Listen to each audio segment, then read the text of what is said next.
Hey guys, so today I'm going to teach you guys how to throw a curveball.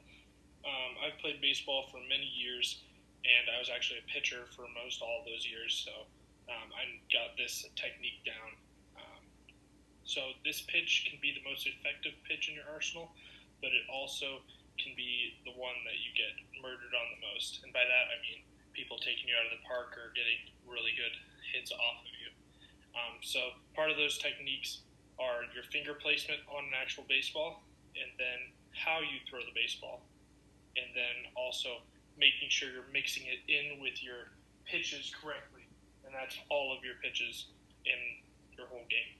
So the first and most important thing about the curveball is the grip. And so this is just a normal baseball, and as you can see here, these are the seams. And what the seams do is they allow you to get the correct grip on the ball so that from a far distance and with the right amount of arm speed, you can get that spinning motion that causes a drop on your baseball. And so if you don't have your grip correctly, it's not going to have enough spin. And then if you don't have enough spin, it's just going to be a very slow ball that the batters can just take you for a ride. All right, so this is where I prefer to put my fingers on my curveball. So this is the baseball right here, and this is the horseshoe.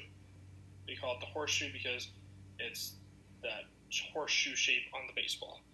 And so what I like to do is put my middle finger right along the edge of the seam, not right on top of the seam because it can slip off easily, but right button up against it.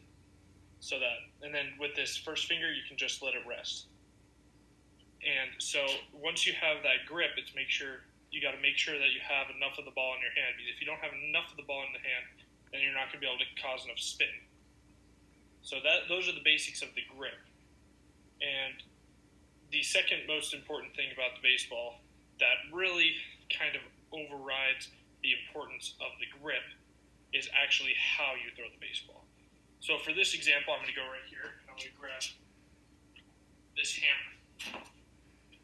All right?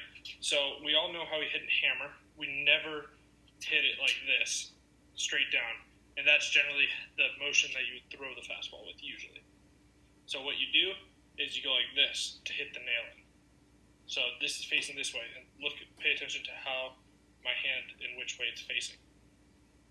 So if you think about that example and put it together with the baseball and the grip, we wouldn't be throwing it like this forward, but we would be throwing it like this. And what that does is puts the pressure from your fingers and from the speed your arm is traveling, and it pushes the seam down and creates this spinning motion. And what that spinning motion will ultimately do is cause that big drop in your curveball. That's going to mess all the batters up. And so the second part about the arm motion that's really important also is the speed in which you throw the ball. So for a normal fastball, you're really giving it your all. And for this pitch, you want it to be like that too. But you have to start slowly working your way up because you can't immediately go right ahead throwing this ball as hard as you can with the curveball. But once you get to the point where you're able to throw it comfortably, you have to give it your full force for two reasons. One, the faster you throw the baseball, the more spin it's going to create.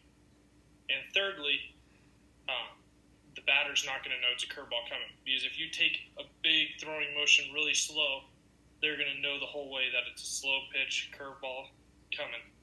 But the way the grip is that we talked about in the first point of my speech, that will cause the ball to go slower and to spin, so you don't have to worry about that. Now, the third and probably the most important thing of all is the game scenario. You have to make sure you're mixing this in and not throwing it a lot. Because if you throw it a lot, they're going to learn it. And if they learn it, they can take you out of the park. And also, when you're standing up on the mound, you got to keep the ball in your glove like this so that the batter can't see and you can get your grip. And if you do that, you'll be successful. And the curveball may be the most effective pitch, but it takes a lot of knowledge and technique and learning on our half. And like we learned the grip, we learned how you throw the ball, and we also learned in the game scenario how we have to throw the ball to be effective. If you practice very hard, there will be no doubt that you can beat every single batter that comes up to the plate. Now go practice and good luck.